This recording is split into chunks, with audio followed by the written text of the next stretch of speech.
पूजा तोटला यांना आपण प्रचंड मताने विजय करा ही मागणी करण्यासाठी मी आले आहे. आणि खरं तर मी विचार करते की पॉवर लूमची सभा ही पॉवरफुल असते आणि यांनी असं का अशा अर्धवट बांधकाम झालेल्या ठिकाणी घेतली. ते हे खूप हुशार लोक आहेत. यांना वाटलं की अशा ठिकाणी घेतलं आणि ताईचा शब्द घेतला, ताई अशाही महादेवाच्या भक्त आहेत, फार देवपूजा ताई करतात, तर ताईने शब्द दिला तर बरं होईल म्हणून. हा तसा भाजपचा बालेकिल्ला. पण जेव्हा पवारनी सांगितलं 1 करोडचा निधी द्या तर बायका पण जोरातच हसल्या. त्या पण नाही म्हणल्या की हो. त्यांना वाटलं स्वतः त्यांचा जास्तच मागायला असं त्यांचं. पुन्हा तो म्हणतो हनुमान 1 कोटी द्या आणि 2-3 महिन्याच्या आत द्या. आता पुन्हा माझ्याकडून शब्द पाहिजे तुम्हाला. फेकाफेकी मी करत नाही. एवढा शब्द देते. हनुमान मंदिराला पहिला निधी पण पहिले जे केलंय शेअर ते आपणच दिलाय. पण हे मंदिर असं सुंदर बांधू. खरं तर वैद्यनाथाची नगरी, तर वैद्यनाथाच्या दर्शनाला लोक येतील. सगळ्या राज्यातून या दर्शनाला येतील का? पण जो वैद्यनाथाच्या दर्शनाला येईल तो इथे जरूर येईल. सुंदर सुंदर सुंदर असं महाकालाचं मंदिर मी बांधून तुम्हाला शासकीय योजनेतून देईल.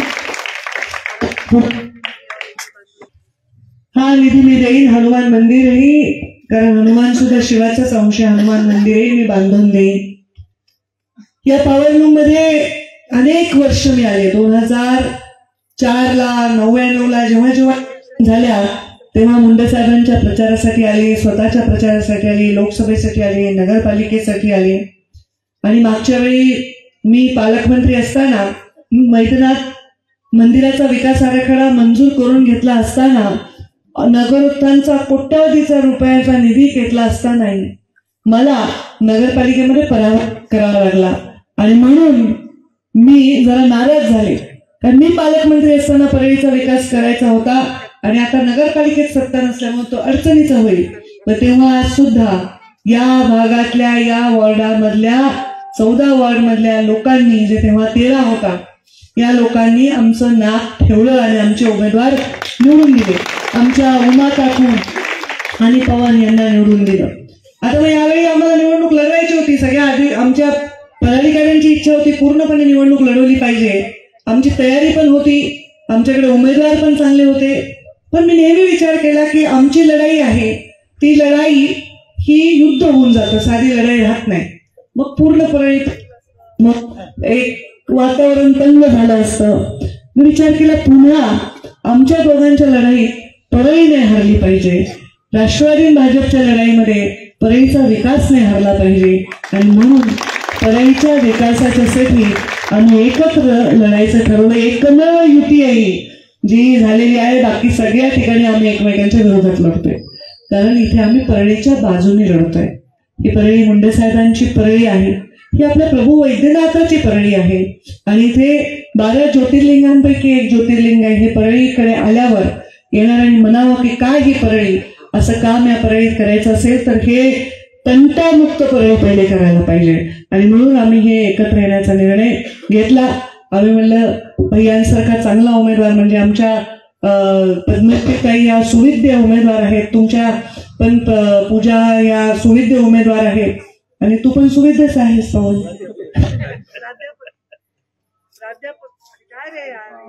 हॅलो, काय तुमचा प्रॉब्लेम? तुला तर बेटा लागणारच नाही याचा मेळ. प्राध्यापक आहे ना, पवन हे प्राध्यापक आहे, सुशिक्षित आणि धडाडीचे आहेत, लढाऊ आहेत.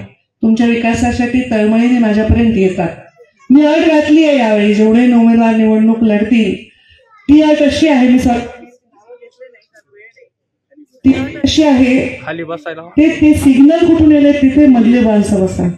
तू बसते तर माझी अट अशी आहे की मी रोज जनता दरबार घेते. रोज आमदार झाल्यावर, पालकमंत्री झाल्यावर, आता सुद्धा मंत्री झाल्यावर, परळी म्हणजे यशस्वी बंगला असो नाही तर रामटेक असो नाही तर मंत्रालय असो, रोज मी जनता दरबार घेते. जे येतील वशिला नाही काही नाही अशा लोकांना मी भेटते आणि त्यांचे कामं मार्गी लावायचा मी प्रयत्न करते. मार्गीच लागतील असं मी नाही, पण मार्गी लावायचा मी प्रयत्न करते. तसं नगरसेवक जे उभे राहिले आहेत, निवडून आले आहेत, नगराध्यक्ष, ह्या सगळ्यांनी रोज सकाळी उठल्यावर घरातली देवपूजा, जसं मी देवपूजा केल्यानंतर जनतेकडे जाते तसं घरातलं जे काही आटपून जनतेला रोज ऐकलं पाहिजे, जनतेला रोज ऐकलं पाहिजे, रोज जनताचा दरबार घेतला पाहिजे. दुसरं, प्रत्येकाच्या वॉर्डामध्ये स्वच्छता राहिली पाहिजे. बला परळीमध्ये कुठे डेंग्यू, मलेरिया, डास, घाण, नाल्या वाहिल्या, घाणे, वासे, दुर्गंधी हे कुठेही दिसलं नाही पाहिजे. यासाठी मी या सगळ्यांना निवडून आल्यावर ट्रेनिंगला पाठवणार आहे. ज्या महाकालाचं मंदिर तुम्ही मागताय त्या महाकालाच्या इंदोर आणि भोपाळ या महानगरपालिकेमध्ये, कारण देशामध्ये सगळ्यात जास्त स्वच्छ शहर म्हणून 10 वर्ष मोदींच्या हस्ते त्यांना पुरस्कार मिळतोय. आणि म्हणून तिथे जाऊन परळीच्या कचऱ्याचं व्यवस्थापन कसं असावं, परळीचा कचरा कसा प्रत्येक गल्लीतून उचलला जावा आणि त्याच्यावर प्रक्रिया करणारा उद्योग यावा, यासाठी मी स्वतः प्रयत्न करणार आहे. मी जालन्याची पालकमंत्री आहे. जालन्याची पूर्ण टीम ही भोपाळला आणि इंदोरला जाऊन आलेली आहे. आता मी गेले होते दुसऱ्या सभांना, तिथे बौद्ध विहार होता. ते म्हणले काही आम्हाला अजून एक बौद्ध विहार पाहिजे. तिथे काही दुसरे लोक होते, ते म्हणले आम्हाला गुरुद्वारा पाहिजे. काही लोक म्हणले भगवान बाबांचं मंदिर पाहिजे. म्हणजे हे सगळं मी तुम्हाला देईन, पण याच्याच बरोबर तुम्हाला अभ्यासिका दिल्या पाहिजे, लायब्ररी दिली पाहिजे. तुम्ही भक्ती बरोबर तुम्ही स्वतःच्या मुलांचं भविष्य पण घडवायची गरज आहे. आणि म्हणून परळीमध्ये जिथे जिथे ओपन स्पेस आहेत त्या ओपन स्पेसला डेव्हलप करून सुंदर उद्यानं, ओपन जिम, स्पोर्ट्सची ऍक्टिव्हिटी असणारा चांगला स्पोर्ट्स क्लब, जलतरणचा तलाव, त्याचबरोबर परळीच्या प्रत्येक वॉर्डामध्ये, प्रभागामध्ये एक अभ्यासिका तरी आपण करू शकतो. कारण आम्ही आणि धनुभाऊ एकत्र आहे, महायुती आहे, तर आपल्याला अडचण येणार नाही. आणि त्याच्यामध्ये MPSC, UPSC, IAS, IPS होणाऱ्या, नीटची परीक्षा देणाऱ्या विद्यार्थ्यांसाठी पुस्तकं, त्यांच्यासाठी एक TV, कम्प्युटर, सोलार लाईट, ह्या सगळ्या CCTV कॅमेरे सुरक्षेसाठी हे सगळं लावून मी त्यांना ऑनलाईन क्लासेस सुद्धा आम्ही तिथून देऊ, मार्गदर्शन देऊ. IAS झालेल्या लोकांचं, IAS आणि IPSचे क्लासेस घेणाऱ्या लोकांचं हे मी ऑलरेडी जालन्यामध्ये करत आहे. ते जेव्हा होईल तेव्हा तुम्ही बघायला या. तशीच पुनरावृत्ती आपण बीडमध्ये करू, आपल्या परळीमध्ये करू. या परळीचं नाव, या बीड जिल्ह्याचं नाव मी नेहमी बांधले. मी काळा कोट घातला नसला तरी मी बीड जिल्ह्याची वकिली नेहमी केली. तुम्ही माझे सगळे इंटरव्ह्यू बघा, लोक म्हणजे बीड जिल्हा अमुक आहे, बीड जिल्हा तमुक आहे, बीड जिल्हा बदनाम आहे. मला काही नाही, माझा बीड जिल्हा चांगला आहे, हा स्वाभिमानी माणसाचा जिल्हा आहे. आणि ह्या बीड जिल्ह्याला बदनाम करण्याचं कारस्थान मोडीत काढून आम्ही बीड जिल्ह्यामध्ये चांगल्या पदाच्या स्थानिक स्वराज्य संस्थेमध्ये काम करणाऱ्या लोकांची नियुक्ती आणि निवडणूक करून ती जिंकून आम्ही त्यांच्या पाठीशी उभे राहू. पद्मश्री ताई आधी बाजीराव धर्माधिकाऱ्यांनी काम केलेलं आहे, त्यांना अनुभव देखील आहे. ते स्वतः त्यांना मार्गदर्शन करतील, मी मार्गदर्शन करेन. आणि माझ्याकडे एवढे छान गेलेत. आता माजलगावला पण एक डॉक्टर आहे, आहार तज्ञ आहे ती मुलगी. ती आमची 22 वर्षाची मुलगी, 21 पूर्ण झाले, 22 वर्षाची मुलगी आहे. आणि 21 नंतर स्थानिक स्वराज्य लढता येतात, तर ती निवडणूक लढतात. डॉक्टर गुमरे म्हणजे आमच्या बीडच्या आहेत, त्या पण एक डॉक्टर आहेत आणि त्या MD डॉक्टर आहेत, त्या सुद्धा तिथे निवडणूक लढतायत. एक मोठे उद्योगपती आहेत, ते धारूरमध्ये निर्मळ म्हणून आहेत, ते लढतायत. आणि आमच्या गीता राजे पवार देखील निवडणूक लढतायत, त्या देखील सुविध आहेत. म्हणजे शक्ती सगळीकडे बायकाच झाल्या बघा. याची महिला तिथे माजलगावमध्ये महिला, तिथे गेवराईमध्ये महिला आणि बीडमध्ये महिला, 6 पैकी 4 ठिकाणी तर महिलाच आहेत. म्हणजे महिलांचंच राज्य आहे ना. आणि पुन्हा मी महिला त्यांची नेता, बरोबर आहे की नाही? काय म्हणे तुम्ही आता देवाचा विषय काढला म्हणून हनुमानाचा, महाकालाचा, सत्युग. पूर्वी जेव्हा जुना काळ होता त्याला काय म्हणायचे? सत्युग. आपण एखादा माणूस असतो ना, खूपच साधा आहे, मच्छरही मारत नाही, तू काय सत्युग घातलाय का रे, आता काय करायला तिकडे. त्याच्यानंतर प्रभू राम आले, त्यांनी राक्षसांचा नायनाट करण्यासाठी जन्म घेतला आणि सगळ्या राक्षसांचा नायनाट करून त्यांचा अवतार कार्य संपलं. कोणतं युग होतं ते? रामायण वाचता का, ऐकता का नाही? त्रेतायुग. त्याच्यानंतर कुणाचा जन्म झाला? श्रीकृष्णाचा जन्म झाला. आणि श्रीकृष्णाने पण सर्व असुरांचा नायनाट केला. तर श्रीकृष्णाचं कोणतं युग होतं? द्वापर युग. आणि आता कोणतं युग आहे?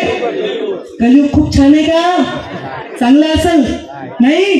आता कोणी जर बापाला शिव्या दिल्या पोरांनी आपण म्हणतो घोर कलियुग रे, घोर कलियुग. एखाद्या बायकोनी म्हणजे नवऱ्याला मारलं रस्त्यावरती गल्लीमध्ये, तिकडे घराच्या बाहेर, आपण अरे अरे घोर कलियुग. सुनेनी सासू सासऱ्यांना हाकलून दिलं घराच्या बाहेर, आपण म्हणतो घोर कलियुग. म्हणजे काही वर्ष झाली की आपण म्हणतो अरे बापरे खूप घोर कलियुग आहे. पण हे तुम्हाला माहिती का नाही, मी सांगते. कलियुग आणि घोर कलियुग या दोन युगांमध्ये एक युग असतं, त्याचं नाव आहे शक्ती युग. शक्ती म्हणजे काय? शक्ती काय असते? काय असते शक्ती? तो शक्ती म्हणतो का आपण? तो शक्ती काय लागली होती लक्ष्मणाला? लक्ष्मणला शक्ती लागली होती. जेव्हा सगळे देव हरले तेव्हा एका देवीला सगळ्यांनी दिले. सुदर्शन चक्र दिला, श्रीकृष्णाने दिला, धनुष्य बाण दिला, हनुमानाने गदा दिली, तलवार दिली, आणि एका देवीने सगळ्यांचे अस्त्र घेतले. ते रामायणामधलं ते धनुष्य कुणाला उचलता येत नव्हतं, पण एका देवीने सगळ्या देवांचे अस्त्र घेतले. ती देव कोणती देवी? दुर्गा. तर हे शक्तीचं युग आहे.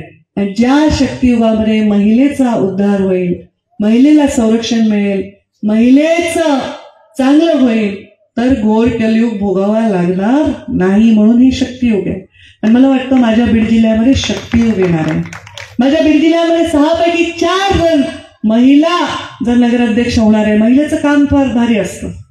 तिच्याकडे आज नगद कल उधार असतो. तिचं काही कुणाचं उधार बिधार तिला चालत नाही. सांगा बरं, कुणाकडून घेऊन आलं तर राहतंय का आपल्याकडे?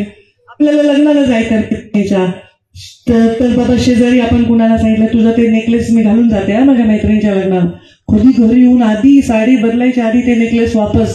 आणि मी माझ्या आईचा जरी दागिना आणला ना, आता माझ्या मैत्रिणीचं लग्न होतं तर माझ्याकडे एवढे दागिने आता मी बघतच नाही, घालतच नाही. रुद्राक्षाची माळ घाल. तर मी आईला म्हणलं जरा दागिने तर दे, माझ्या मैत्रिणी खूप नटतील. तिचे दागिने आणले मी घालायला, तर परळीला जायच्या आधी माझे दागिने वापस पाठव. माझ्या आईचा मला फोन. मी म्हणलं बांधून ठेवले, पाठवले गाडीत. म्हणजे आपण आई आणि मुलगी असली तरी ज्याचं त्याचं व्यवस्थित ठेवतो बाबा. नको आईचं सुद्धा माझ्याकडून हरवू नये, मी नसते घरामध्ये. तर ही नारीची परिस्थिती आहे. नारी कुठलीही गोष्ट उधार ठेवत नाही आणि खोटा शब्द देऊ शकत नाही. खोटा शब्द देऊ शकत नाही, कळलं का? मी खोटा शब्द नाही देऊ शकणार. मी खोटं नाही बोलत. हे लोक मला खूप नाव ठेवायचे हो सुरुवातीला. ताई करता, ताई तुम्ही म्हणलात की मी लग्नाला नाही आले तरी मी कामाला येईन, मग ताई तुम्ही खोटे शब्द देत नाही. आता म्हणते बरं झालं ताई, तुम्ही आम्हाला जे शिकवलं घडवलं ते चांगलं झालं. मी खोटं शब्द नाही देणार. हो मी काय, आमच्या पद्मश्री ताई पण नाही, आमच्या शालिनी ताई नाही देणार, आमच्या ताई नाही देणार. मी पण खोटं बोलते असं माझं म्हणणं नाहीये. काम चलाव, ठीक आहे, समोरच्याला हो म्हणून टाका ना, तसं नाही. त्यामुळे त्यांनी जो शब्द दिला ते पाळतात. आणि म्हणून मी शब्द देते की या नगरपालिकेचा कारभार चांगला चालणार आहे असा मी शब्द देते. नाही चालला तर मी स्वतः 3 महिन्याला नगरपालिकेच्या बैठका घेणार आहे. मी स्वतः पर्यावरण मंत्री म्हणून या भागामधल्या नाल्याची सफाई, नदीची सफाई, नदीचं पुनर्जीवन, कचऱ्याचं व्यवस्थापन या गोष्टीत लक्ष घालणार आहे. तीर्थक्षेत्र विकासामध्ये लक्ष घालणार आहे. प्रत्येक घरात पाणी आलं पाहिजे, प्रत्येक रस्ते स्वच्छ राहिले पाहिजे, रोगमुक्त अशी परळी राहिली पाहिजे. हे सगळं मी स्वतः बघणार आहे. तुमचा माझ्यावर विश्वास आहे का? मी खोटं बोलते असं वाटतंय का कोणाला? वाटतंय का कोणाला? हात वर करा. माझे शाळेतले फ्रेंड सोडून त्यांना माझं काही खरं वाटत नाही, तर हात वर करा. खोटं बोलते असं वाटते? खोटं बोलते असं वाटतंय का? मग हात कशाला वर करायला वाटत नाही की मी खोटं बोलते? नश्वेत माणूस खरं बोलत असतो. ताईचं खरंय, ऐका त्याचा. तर माझा विश्वास आहे, तुमचा विश्वास आहे. आमच्या या पद्मश्री ताई, पूजा ताई आणि पवन, तुमचं तर कितीच आहे सर. सगळे यांना प्रचंड मताने विजयी करा आणि नगरपालिकेचा सुंदर कारभार त्यांच्या माध्यमातून चालू द्या. त्यांच्या पाठीशी मी शक्तीसारखी उभे राहील हा शब्द तुम्हाला देते. आणि 10 वाजले असतील असं वाटून जाऊ दे बाबा, आधीच 5 मिनिट आधीच माझ्या वाणीला विराम देते. धन्यवाद. जय हिंद, जय महाराष्ट्र. आता जोकासू STP या अत्याधुनिक जॅपनीज तंत्रज्ञानाने सुसज्ज, quick installation, energy efficient, noiseless blowers, low maintenance या आणि अशा वैशिष्ट्यांनी परिपूर्ण जोकासू STP तंत्रज्ञान प्रकल्प उभारणीपासून ते विक्री पश्चात समाधानकारक सेवा देणारी, भारताबरोबरच परदेशात देखील प्रकल्पांची यशस्वी उभारणी करणारी company Deccan water treatment private limited.